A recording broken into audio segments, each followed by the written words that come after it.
Go. Uh-oh. Here we go. What up? What up? Let's see who's up in here. Going live. 5, 4, 3, 2, 1. And we're live. So what's going down? Man, there's a lot of people in here already. What up? What up?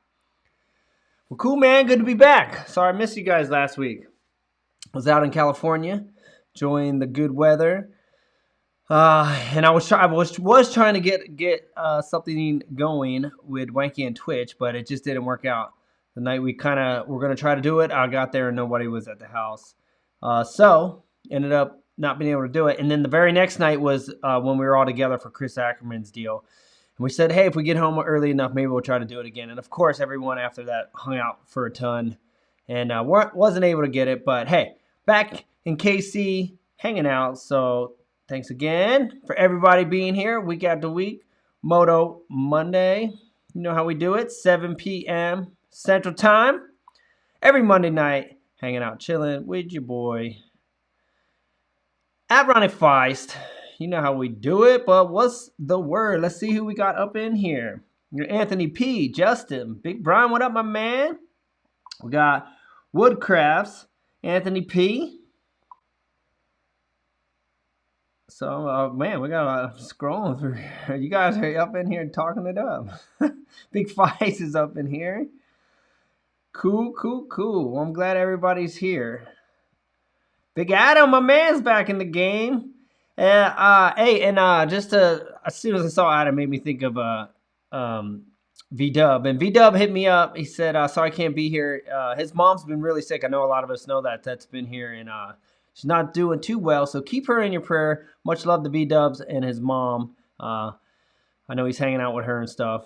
But he said, what up? So we missed V-Dub. We haven't seen him in a while. But keep his mom in your prayers. Let's see. We got Mayo, Justin, everybody up in there. Big Bang, Eric D, Jesse, Tommy Shea. What up? What up? Chris, Lauren, Big Bang. Well, cool, man. I'm glad everybody's up in here. So a little recap. Let's see, because it's been about 2 weeks. Because like I said, last week we were in California. Mel's coming in. What's going? Oh, is it? Yeah. I gotta mute it. I always forget. And is that it? It is a little bit glitchy. Did you turn the Wi-Fi off? No, it's plugged in. So it should be fine. If it's glitching, I don't know why I got unplugged in. So hopefully it doesn't freeze up on us. What do you mean the Wi-Fi? Wi-Fi on what? Just make sure I don't have any windows open on that. What do you mean Wi-Fi on this? I always turn the Wi-Fi off so it's... How do you do that? How do you do that? Figure you think I would know how to do this by now. You go here. Okay. I always do this, but I don't know. I don't. And then I turn Wi-Fi off. Why would you turn? Because that's not Wi-Fi. Oh. You see how glitchy it is? All right. Well, hey.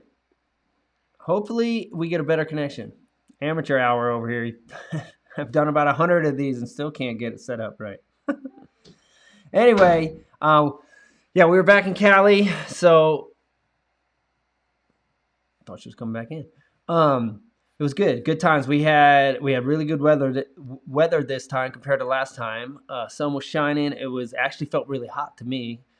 It was crazy because it was seriously like freezing here in the Midwest for like all of February. It was like negative 22 for like 2 weeks, and then right when I was leaving to go to California, it like shifted.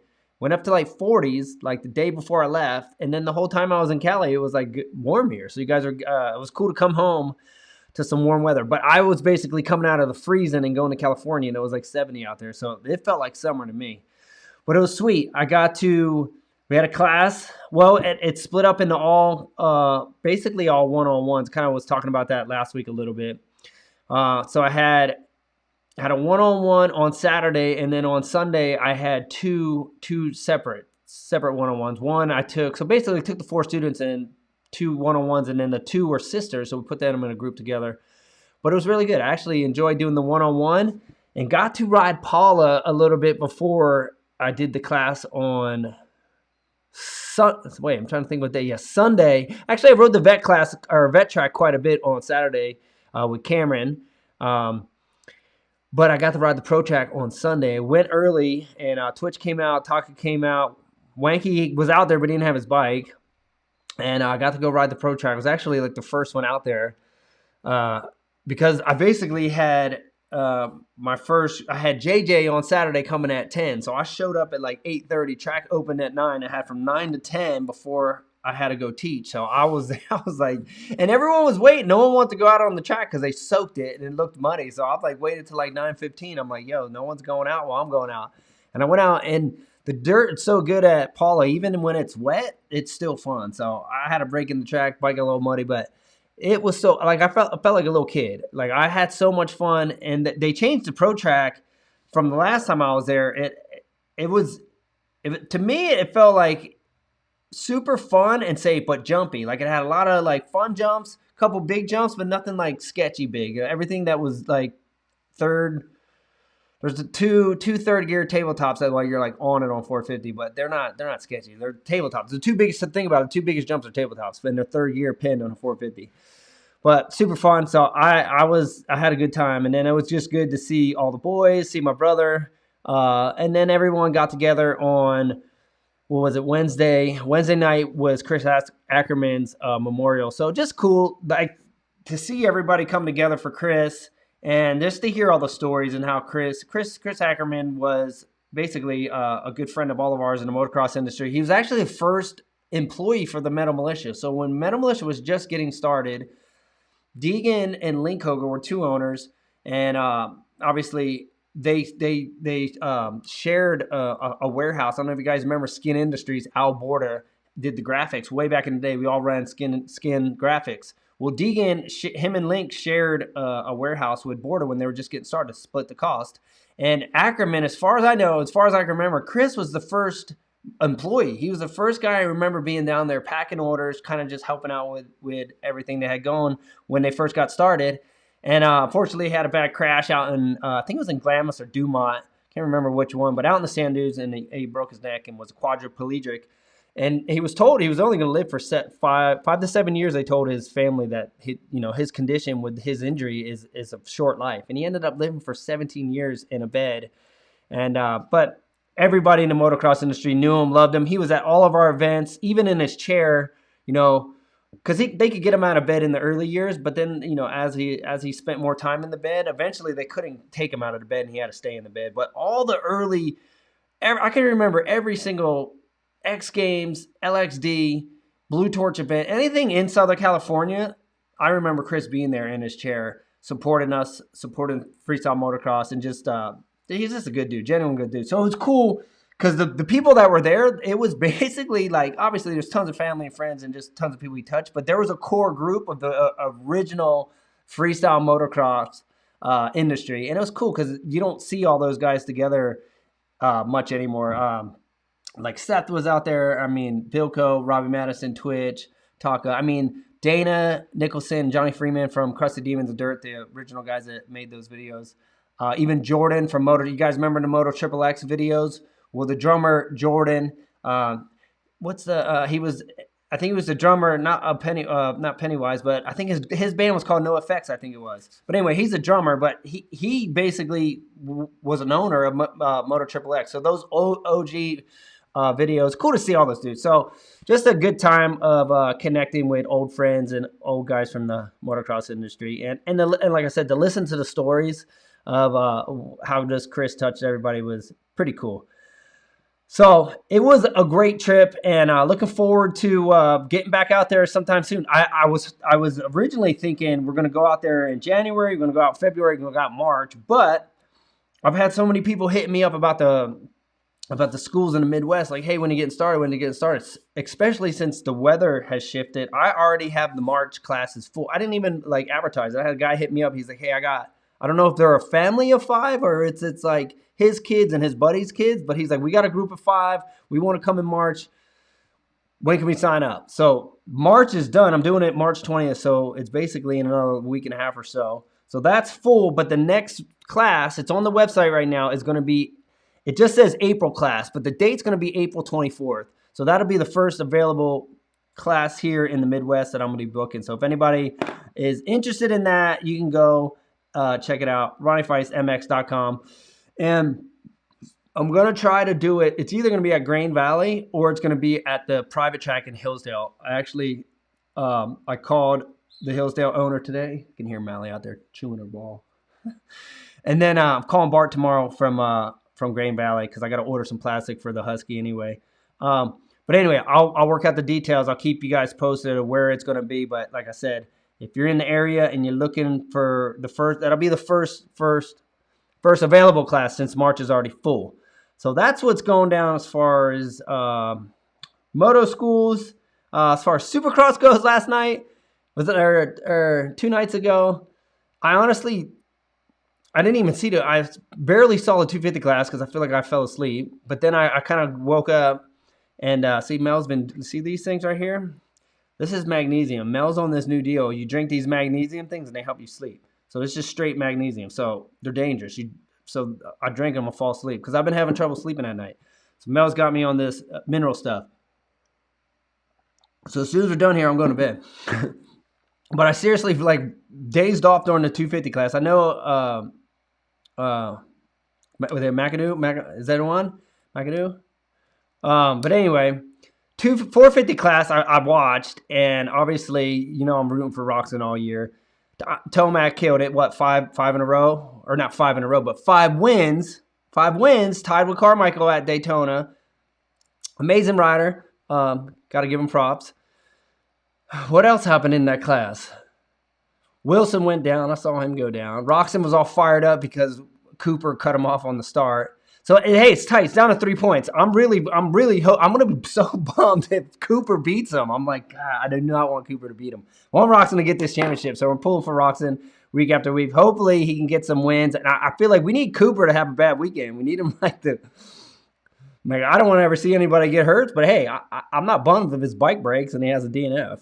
That'd be good because he's right there, dude. He's right there every weekend. So he's going to be tough. And he passed. We got to give props to Plessinger and his interview. Come on, the redneck with the mustache and the mullet. But, dude, he was on it all day. Like, he was seriously pinning it all day. And I thought Stewart rode really good. So cool race to watch. Props to Malcolm for just riding good in front of, the home state. And Plessinger, probably his best finish ever.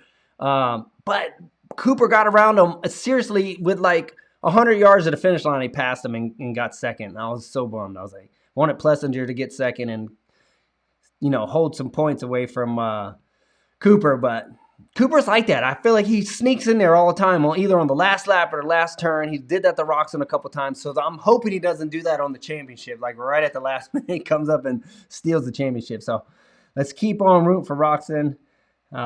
Hopefully he wins. But anyway, other than that, we have been chipping away. We had a crazy day chipping away at the Mark Collective. Is one of our new hoodies. I don't know if you guys can see it, but it's got black embroidery. It says Kingdom Come. These hoodies are sick. New one, just got these in. So none of that stuff's on the site yet. We're going hard trying to get all this stuff, rebuild the site. So markcollective.com is our merchandise for me and my wife's ministry we do. You guys can check that out. But we'll have all the new stuff up hopefully here in the next 2 weeks is our goal. I want to get it done here before the end of the month. But here. So, hey, if you're new here, first time here, thanks for coming on here and hanging out. Everybody, we got a little family here. Most of the people, a lot of us are here week after week. So, big shout out for everybody that comes on here, hangs out week after week. You guys know how we do it. For the people who are brand new, I try to get to it's live Q&A. We talk moto here every Monday night. And I mean, you can ask me anything you want, but obviously it's mostly geared around motocross training, freestyle, bike setup, anything like that. Oops, sorry. Pops people's up. But the way I find your question outside of the comments is put the little question marks up, and I'll try to pop it up on the screen and read your question. I try to go through one by one, but sometimes it's hard for me to tell. Or that's why it gets hard for me to tell the comments from the question. So if I scroll past your question, put some question marks and throw it back up. Because otherwise I just think it's a comment. I'll just rip right by it. All right. Check eBay. All right, let's see. It looks like, all right, so I went too far back. because a lot of this, I feel like you guys were just in here hanging out. Did you get a crazy wind the other night? So Anthony P. talking about Jersey. Must be talking big fights, but hey, it's been windy here in Kansas. The last couple days has been crazy windy. So I don't know what the deal is. Wind's getting us everywhere, I guess. Jersey here and Kansas as well. But here's the deal. The tracks, I feel like the tracks opened almost a little early because I had it in my phone that the first track that was going to be open, I had it scheduled that I was going to go to KC Moto this weekend. And then I noticed while I was away, everybody had the tracks open. Everybody was ripping back here. So cool, the tracks are open like 2 weeks early, it seems like. And I know we got some rain coming this weekend, so it might get rained out. But if not, I'll be out at KC Moto, or called the Adrenaline, old KC Moto Adrenaline track. I'll be out there this weekend, as long as the weather permits. And then, like I said, March 20th, we'll be doing a class out here. All right, let's see here. Woodwork, what do you do for woodwork? I feel like that must be, I feel like that's, you guys are talking there. I don't think that's a question for me. So I'm going to keep on scrolling. All right, let me see. Here we go. I think Brian might be the first one. So here, for anybody who's new, you see how he's got the questions, little question marks up here? This is how I see it. That's perfect if you do it like this. Pop, pop, pop. And then I know, okay. That's a question. All right, so we got Brian here. He said, the mystery question of Moto, best workout to prevent or help with arm pump. Oh, man. I know, huh? I feel like, I don't know if there's any mystery workout, to be honest with you, because if there were, we'd all probably be doing it, and none of us would be getting arm pump. But I feel like arm pump, I feel like one, obviously, hydration is big time. If you're not hydrated, you're going to cramp up, arms going to pump up. Two, if you're holding on way too tight, you're going to pump up. So not too gnarly of a grip. You know, try to grip more with your legs and then reduce your hand grip, relax more. That always helps. But at the end of the day, like, it's conditioning. Arm pump's conditioning, like, and the best guys in the world get it sometimes. So it's one of those things. But one of the best ways to be able to train for arm pump is just to ride. Ride all the time. The more you ride relaxed and the more you can control your breathing, the less chances are of you getting pumped up. So I've never been able to figure out like, hey, this works to reduce arm pump. Like I've never had a workout. The only way I've been able to like not pump up as fast is to just ride more and get more conditioned and try to ride more relaxed. Being not death grip, like not death gripping the bars, but just holding on the bars relaxed, chilling, you know? Ride the bike with your legs and hips and then relax your arms.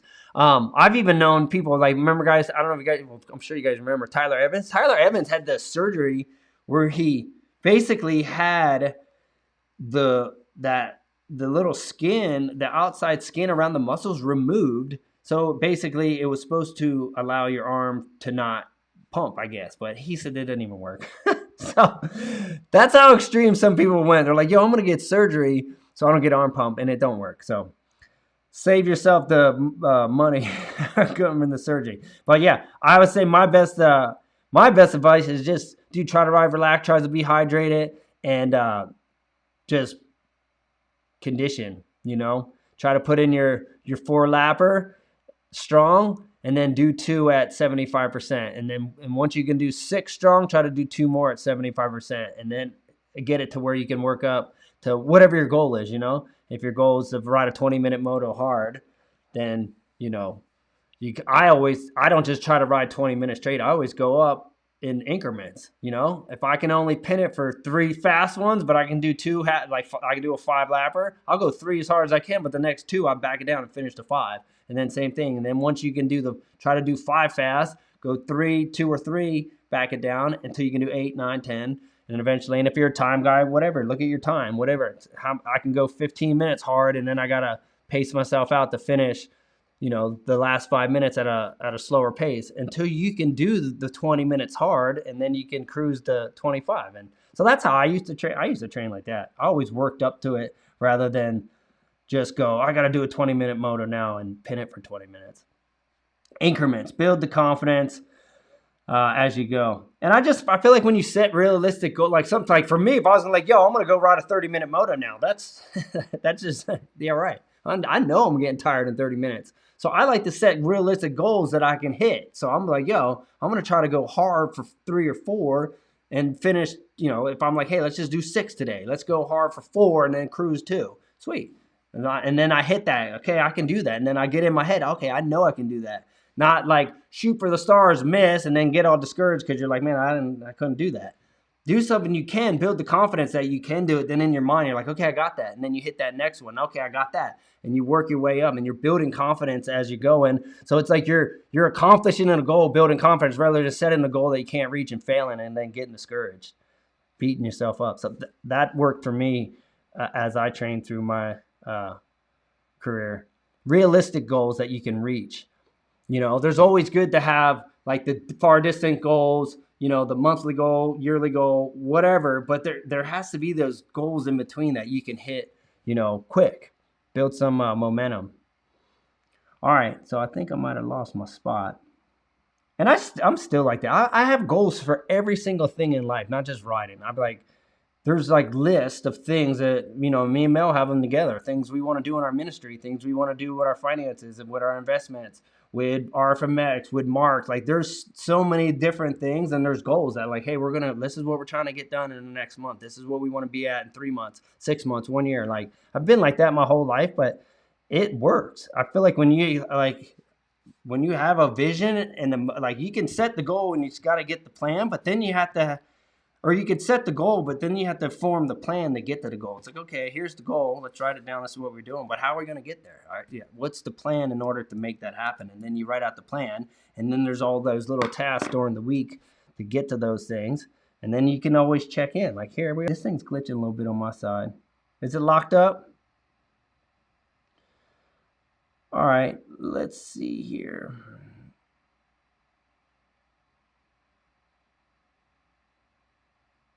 And I was reading some comments about Lawrence. I'm a big fan of Lawrence in the 250 class. I like him, both Lawrence brothers.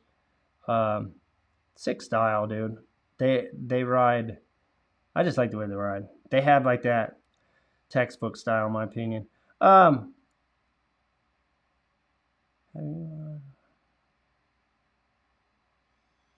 right, so Anthony P is saying, have I watched Ryan Hughes' channel? Has a lot of good info on there, and OG Racer.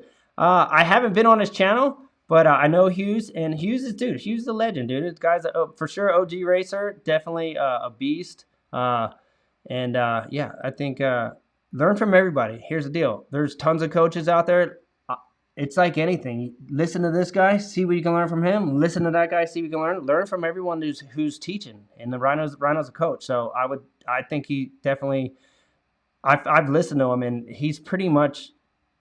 Me and him teach almost the same stuff. He teaches the fundamentals never really change, but you can still. He gets on some other stuff, like he gets deep into stuff. So take what you can get, and then whatever doesn't work for you, take away. Bruce Lee said something like that.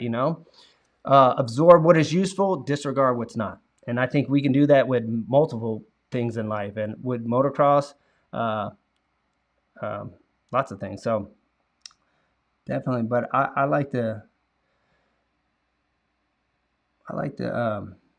learn, period. And I think that's one thing that's cool about motocross. You never stop learning. I don't care how long you've done it, how good you think you are. You're never too good to learn, or you're never too good to stop improving. That's the one that there's no like this plateau. Like even for the best guys in the world who won championships, there's still room for improvement. Always, they can always get better. That's why I think we love what we do, and it's fun because it's a challenge. There's always something to reach for. It's not like it's just like, oh, mastered it good, and then you get bored of it. All right, so here, wonder if you can rub. I don't know what that is. Lidocaine on your arms to numb. I don't know. So that's basically probably like a numbing cream. I don't know. I probably wouldn't work. I know people tried some of that. I think that's that stuff. People tried that with tattoos. They try to rub in numbing cream and then go get tattooed. I don't even think it works for tattoos. All right, here we go. Let's just get Brian back up here for a quick second. It says not a question, but I have two solid moto days. Two solid. Let me spell two wrong. Sorry. Oops. I've had two solid moto days in so far, and notice I'm holding my breath a lot. Hey, totally common in motocross. Like I said, you ever just look at the pit boards for the mechanics with the first 2-3 laps of the race, Supercross or National? So many times it says breathe, relax, breathe. They're telling the top dudes in the world, remember, breathe, because especially when you get in race mode, you get so dialed into your line or where the guy is in front of you, you hold your breath. It's completely normal. But that's why it's good to go out during practice days and try to master breathing techniques. Try to learn how to breathe, you know? Oh, Mel coming back in?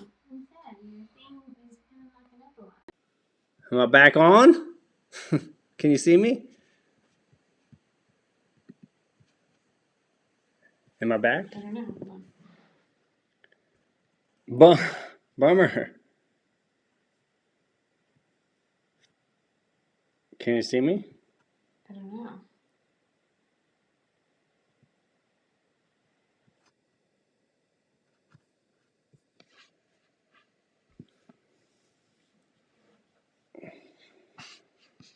Oh, yes, they see you. All right. Hey, I'm back. All right. Well, let's keep it popping. I don't know. I feel like you're glitchy. I have no idea what happened. I don't know why things glitching like this. Can you just? I think you. Oh, well, it is on. I just turned it back on. Dude, you're so glitchy. Yeah, I don't know what the deal is. We're gonna try a different setup because this has been acting up. Can we try it on our phone? Right? It would still be the same. Really? Setup. Yeah, we don't know why. It shouldn't do this. We never used to have trouble with it, and then it seems like the last couple of times this thing's been jacked. I don't know. We're plugged directly into the modem. We have the highest speed internet AT&T offers, so I have no idea. And I lost my spot. Yeah, so you're blurry and lagging. Really? Yep. Like your computer sounds like it's gonna blow up again. I don't. It's working so hard.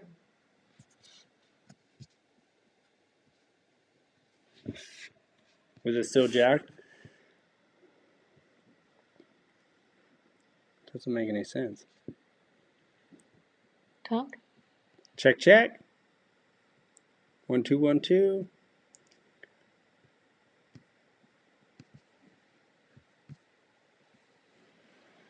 All right, so I lost my spot, and I guess this thing's jacked up. And now it's on the MacBook microphone. I don't even know if these are working. Can you guys hear me? Because I don't see any movement on here. Yeah, everything's messed up right now.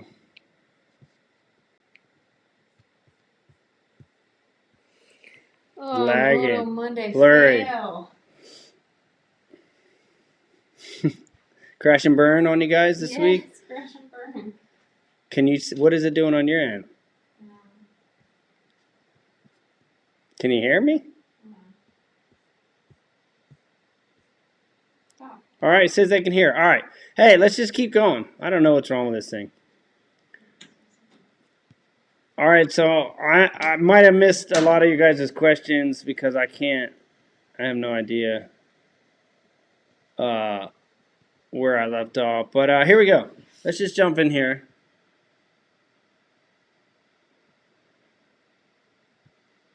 Let's see. Let's get, and if I miss you guys, just pop it back up.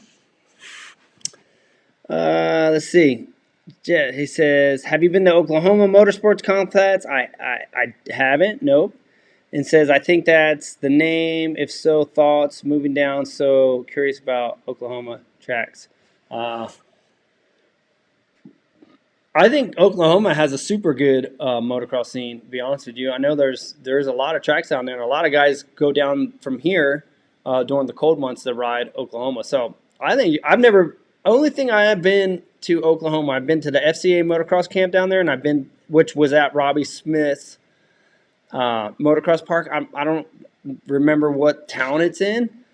It's not a public track. It's a private track that does motocross schools at, but it's pretty sweet. But I haven't been to that complex. And then we did another FCA camp at another motocross track, but it's same thing. It wasn't a public track. It was kind of like a camp almost. And they were just using it's actually like a Christian retreat. But I think you go down to Oklahoma, you're going to be good. I mean, and it's not far from here. I think it's like 5 hours. I think most of the guys drive. I even know they got sand dunes out there too, so I think you'll be straight down there. Or you can even cruise up here, and we got like four pretty good tracks between Kansas and Missouri. So it's not a bad. Midwest is not bad. And then, dude, you can cruise down to Texas from Oklahoma, and Texas got a ton of tracks too. So like Texas, Oklahoma, and then Kansas, Missouri, we're kind of like right on the border, split, and there's a couple tracks. So I think you're in good shape, dude. And like I said, it's not super far. You're in the middle, so you can go north, hit a couple tracks, go south, hit some tracks, and then ride some stuff in Oklahoma. So you'd be dialed. All right, so let's get Justin here. What bike do you ride? So, hey, got a brand new 2021 Husqvarna 450 and have not rode it yet. Have not even got my graphics on it yet. And if I ride this week, I probably won't ride it because I need to order plastic and do all my stuff. So I'll probably end up riding my other bike this weekend if I ride. But, dude, everything's struggling. Everything's struggling in here just tonight. Blackout on us here. Now it's too bright, but whatever. Better than being dark, huh? What's going on here? Struggle bus, dude. Team amateur over here. Now it's too dark again. Good enough. All right. He says, I'm going to start training. We got Lauren here. He says, what should I start doing for workout regimen? Thanks.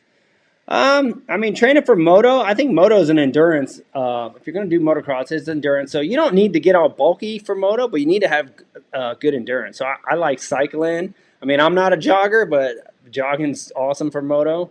Cycling, swimming, and then like cross training, CrossFit. But burning the muscle, getting the muscle to have endurance, getting the muscle to like lighter weights, but more reps and then burn. Get the burn going. You don't necessarily need to go heavy and lift a ton of weights and try to bulk up. You know, like go look at the moto dudes, and no one's bulky, you know.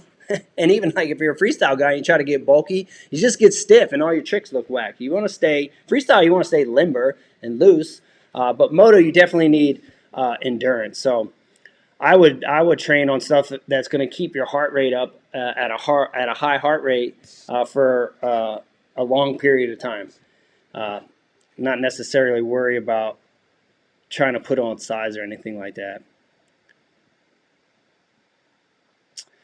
But my favorite thing to do, I like cycling. I've always liked to cycle. It's doesn't bother my knees, but I get a good workout. So whether it's a stationary bike or out on the road, I've been obviously on the stationary bike for a while now because of the winter, but I like getting out on the road in the summer and just cruising.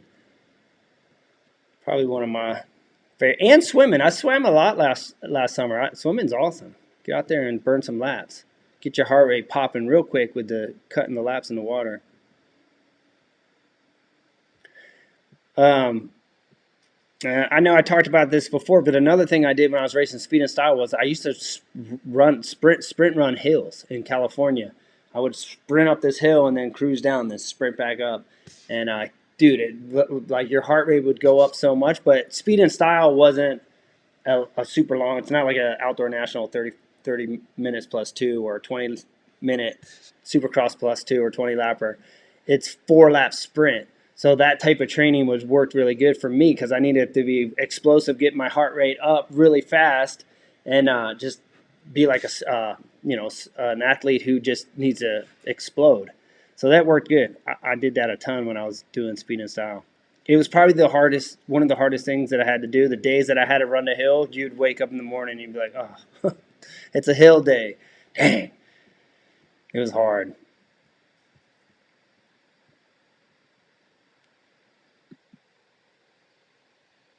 All right, so I'll get Lauren back up here. It says, I'm 45 years old, out of shape. What should I work on first on the bike? Balance and starts. What do you recommend? I I mean, yeah, dude. Always fundamentals. Like if you're just getting started and you're brand new on the bike, you know, whether any age for it doesn't matter. And anyone who's just getting started, you know, um, fundamentals is always where to start. You never can go wrong. Like I've been riding for 30 plus years, and I still like focus on technique when I go, because I feel like the right technique is what you want. It's going to make the section work better. So I'm always kind of like trying to get the technique. So working on just body positioning, where you should be at on the seat. Balance is always great. Doing balance drills. I mean, you can burn some starts if you plan on racing. You better do starts. But for the most part, if you're just going out and riding fun, and you're not necessarily going to race, I would just focus on good body position, good throttle and clutch control, being smooth. That's just remember, smooth is fast, smooth is fast. And I feel like all of us, because we always want to go fast, we want to get super aggressive a lot of times.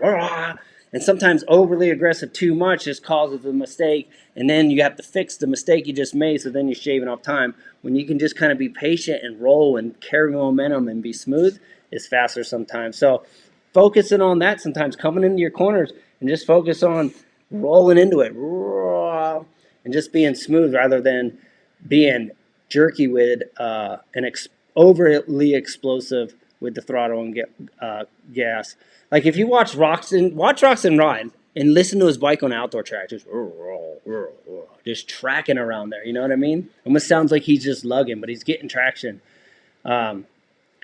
cruising, but carrying momentum.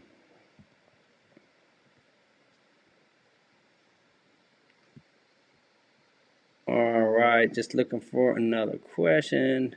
Yeah, sorry it's freezing up. I don't know what's wrong with this thing. He says, how did Jeff Emmett get his nickname Fro? I don't even know, to be honest with you.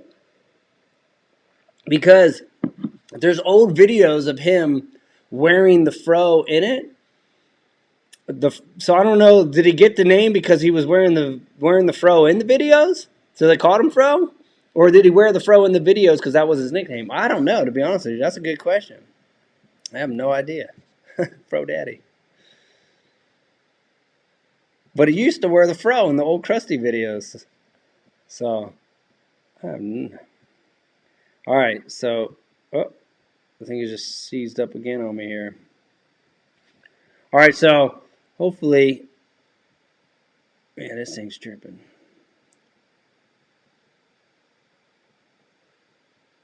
All right. So let's see here. Big Bang says, what was up with the Husky suspension going through the subframe?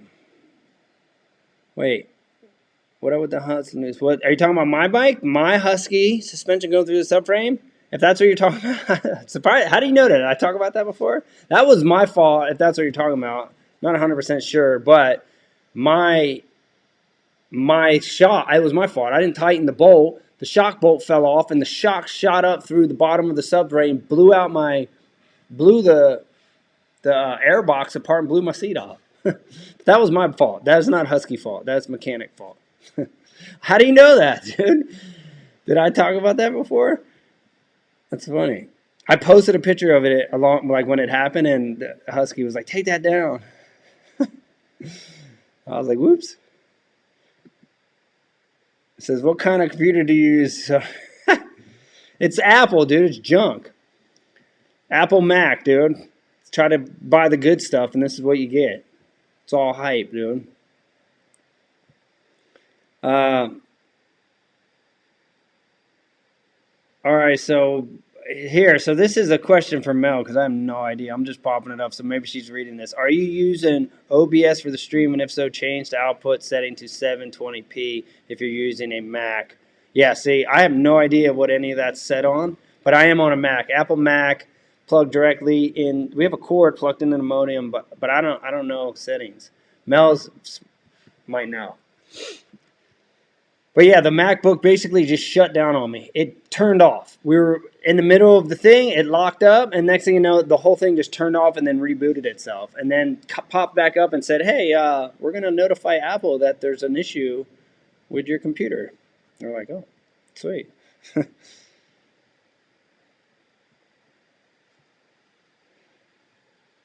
Let's see. Oh yeah, so here, Twitch mentioning. Oh, that's funny. All right, so Twitch mentioned. All right, that's fine because I'm like, how do you guys know that? That happened at my house. So Twitch had said something in one of his videos about my shot going through my seat. So yeah, that was me.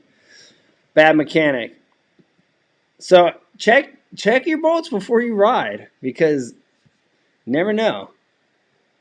Oh, Brian's saying, yeah, Brian's saying I have mentioned it before. All right, so I had talked about it, but that's my fault, dude. I'm a squid. Yeah.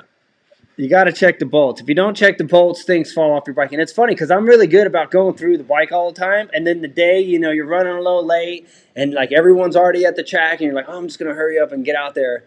And then you gear up and just go out there and don't check anything. And then sure, it's the day your shock bolt flies off and goes through your seat.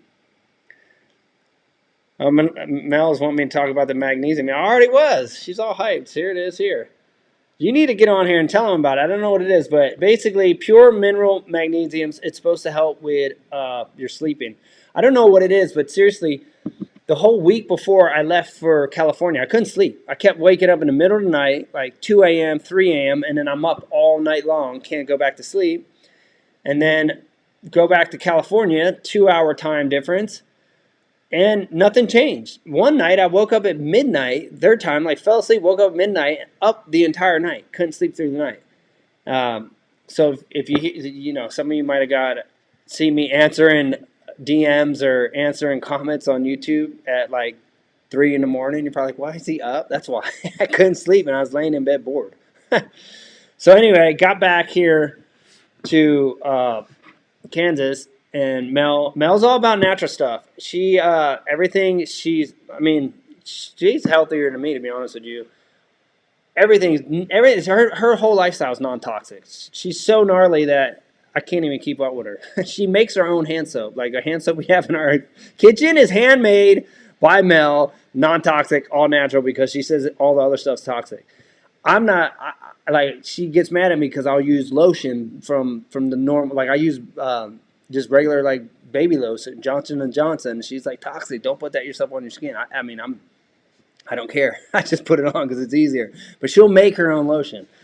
So she's really good at like what the body needs, and this is supposed to help you be able to sleep. So the first night I took it, it did work. But then last night I woke up. I did wake up, but it was just early. I think I woke up this morning at like 4, so not too bad. I normally get up at 6 anyway, so 4 was not too bad. It was a little 2 hours before wake up time. But anyway, it tastes good too. It's like raspberry flavor, so it's actually pretty good. All right, so let's see here. All right, let's get Fred up here. It says, over 30 plus years of riding, how many bikes have you owned? Do you remember what was your absolute favorite and most memorable bike? Yeah, man, definitely over 30 years of riding. I have no idea how many bikes I've owned through the years. I mean, you could probably try to do the math and figure it out, but I remember, at one point I had 6. I had 6 CR250 two-strokes in my garage at one point. And I think I had a 450 4-stroke. I just had a lineup of bikes at one point, but obviously I sold them all. And I do regret selling my 2007 CR250 two-stroke. I wish I would have at least kept one, just because they don't make that bike now.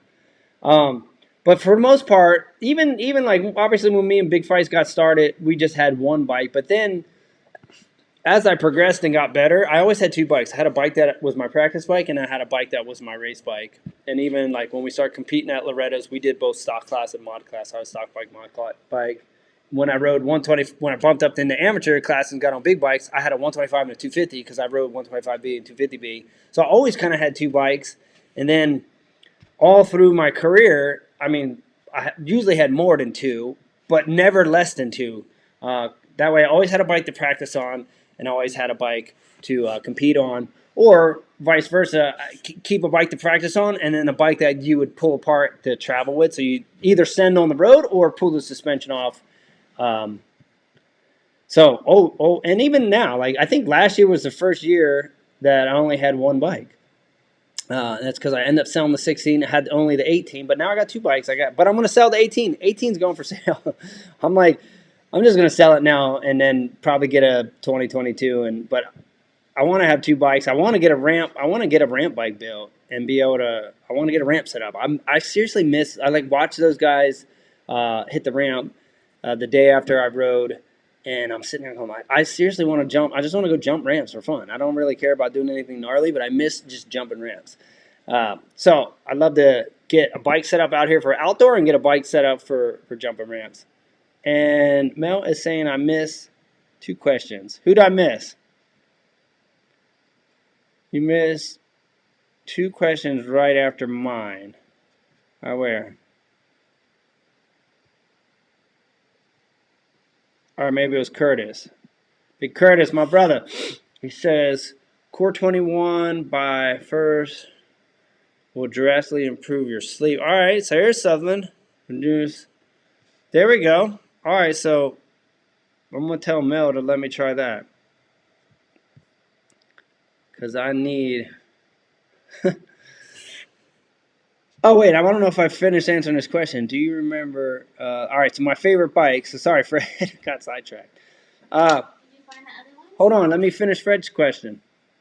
So my favorite bike... What would be my favorite? I feel like I've always been a Honda guy, but I really liked my Cali, to be honest. I can't lie. I felt really good on my Cali, but I don't know if I would say it was my absolute favorite bike. That's hard to say. Like I feel like all my bikes are always good. Like my mechanic built sick 2-strokes. My 2-strokes I competed on were awesome. My 4-strokes that I rode speed and style on my Honda ones were sick. My Cali was sick. And I got a stock Husky, and I love my stock Husky. So it's hard to say. All the bikes are so good. But I feel like I say that all the time. I could get on a Honda, Cali, or a Husky and feel at home. And I loved all 3. So I don't know if I can narrow it down. Okay, who'd I miss? Was that DK's question? No, that was Fred's question. I missed it. Well, tell him. But most memorable bike. Here's a memorable bike I would say is there's a 2006 black framed bike sitting in ECC in Escondido Cycle Center right now. It's the first bike that I won my X Games medal on, and I would love to get that bike. And then there's another one that I did my first my first 360 on. It's another 2006 CR250. Those would be the 2 bikes I wish I would have kept. The first metal bike and the 360 bike. Both Honda 2-strokes, and I'm almost 100% sure they're both 2006s. Well, really? Huh? Because that was DK's question, too. Oh, DK. Favorite bike here. So I answered that, kind of. But then you got to go to Big Feist's question. Where's Big Feist? Right down. No, down. He's down? Okay. He needs me back to wrench for him. Yeah, right. On the bike. Big Feist ain't got no wrenching skills.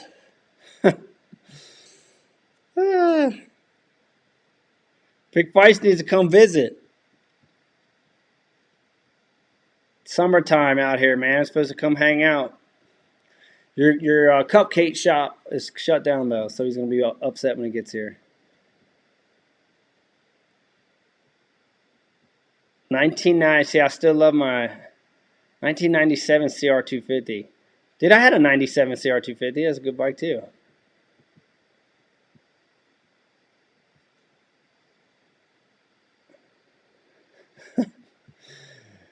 Brian, here's Brian's advice for getting some sleep. Smash a case of beer. That's how he sleeps. Hey, whatever works, dude. You know what I'm saying? Works for a lot of people. All right, so let's get Jess back up here. It says, just as streaming what? Oh, and Jess had a super Install chat. thoughts on... Oh, he did? Yeah. Hey, shout out for the super chat. I missed it. Mel saying you threw one up. Sorry, dude.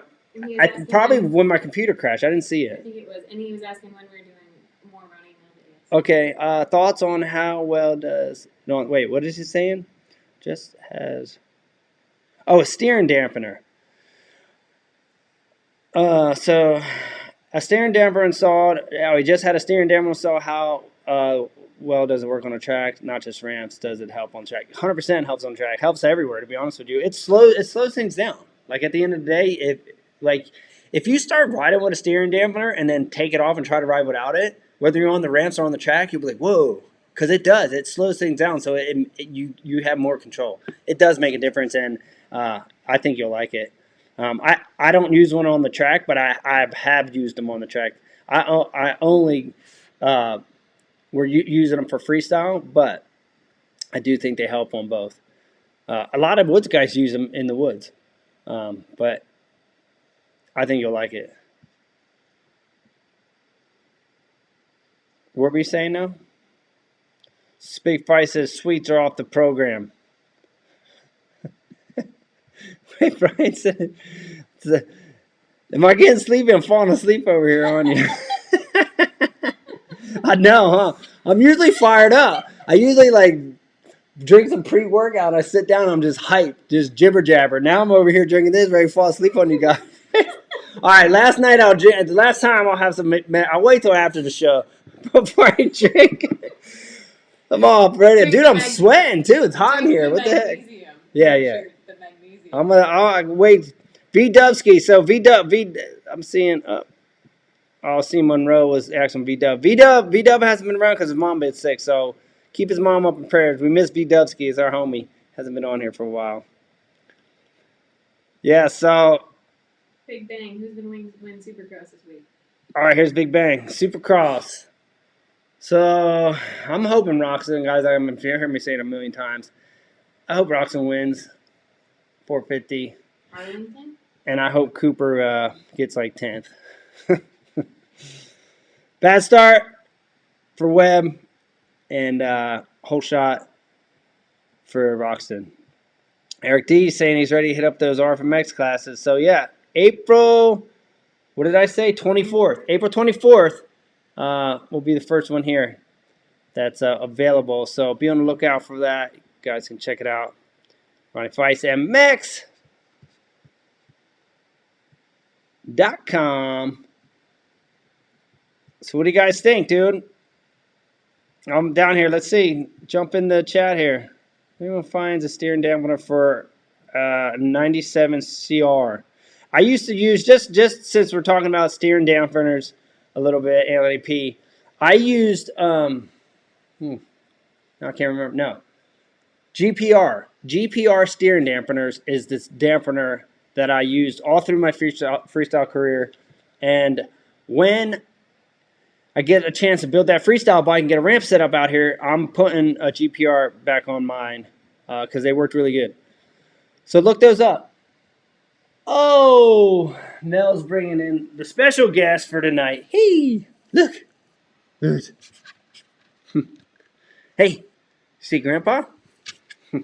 Mally wants to come stay with up and hang out with us. Shot of Daniels in that drink. Big Feist is doing. Big Feist, you don't do no shots of Daniels. Yeah, the hoodie. Hey, the hoodie combo, dude. Can you guys even see? Can you guys see the Kingdom Come? It's embroidered black on there. Can you see it? It's hard to see. Kingdom Come, baby. There it is. I know, I'm trying to show you guys. But it's basically black on black. So it's kind of like stealth, but it's there. You can see it much better in person. But it came out super sick. It's probably my favorite hoodie. It's super comfortable. The wash is really cool. And it's not a monster hat. Mart Collective. MartCollective.com. Check it out. It's me and my wife's merchandise for our ministry. So that's what the M's for. Mel likes to say it's for her, but it's really marked. And then come over here. Get in here. Mel's got one of our dad hats. So this is one of our women's hats, dad hats, beloved. So it's one of our hoodies. My face is like behind. There it is. So check it out, man. You guys can 100% of proceeds go directly into our nonprofit. So it's all used to support our ministry. All the merchandise is all used to do what God's called us to do. So if you guys like it, and everything's about to get switched over. All the stuff that's on the website is probably only going to be on there for another 2 weeks, I'd say. And then it's all coming off. All the new stuff, 2021 stuff is coming out really quick. And it's going to be, we're running it. Me and Mel took it over. We're running it out of our, well, yeah, I'm running it. Mel's not running it. I'm running it. We're doing it out of the, right here in the basement. So that's how we do it. We take RFMX and March Collective merchandise right out of the basement of the house. And then we got some new snapbacks in about 2 weeks ago for RFMX. You can check those out as well. And then we're working on some new t-shirt designs for RFMX since spring's coming. So we're going to drop some new tees. So be on the lookout for that. We'll keep you guys posted as things go. GPR. Is that what I said? Yeah, GPR. GPR dampener. That's the one. That's what I said, right? Did I say that? GPR? Maybe I said it wrong, but it is. GPR is 100%. That's what it's called. Great dampeners. Check those out. Work really good for Big Feist likes the dad hats. All right, guys. Well, we're kind of getting close here to the end. Anybody got any more questions? I'm gonna scroll to the bottom here. Pretty much almost 8 now. Hey, sorry for all the glitches and the thing crashing. I don't know what happened. We need to try to up our game and figure out if we can get a better setup. We're gonna have to do it. I don't know what it is. Huh? We're gonna have to bring the Mac in here. We'll try to figure it out, but yeah, we don't want you guys come on here and everything gets shut down. But Big Feist has been asking for a dad hat with 26 for like 2 months now. Mally, look who's on the screen. Grandpa's on there. All right, well, we'll have to get a special order in for Big Feist and get his 26 hat for him. All right, but hey, yeah, much love and peace, guys. Thanks for hanging out tonight. Yo, a little super chat from Anthony. Yo, much love, brother. Yeah, hey, thank you. Thank all you guys. Thank all you guys who support the merch. All you guys who support RFMX. All you guys have been to classes. Anybody's thinking about getting signed up, much love and thank you. Everybody supports our ministry. Everybody supports Mark Collective. And then all you guys for being here week after week. What's Brian saying? What does that say? What is that? Dog coin? What is that? Is that Mally? Dogecoin? Dogecoin? Dogecoin? Is that a thing? I don't know. Like What is that? Is it like Bitcoin? Why are we glitchy? I don't know. Hey, much love, guys. Thanks again. We'll see you guys. Next week. Go Roxton. Later. Or I want it shut down here. There we go.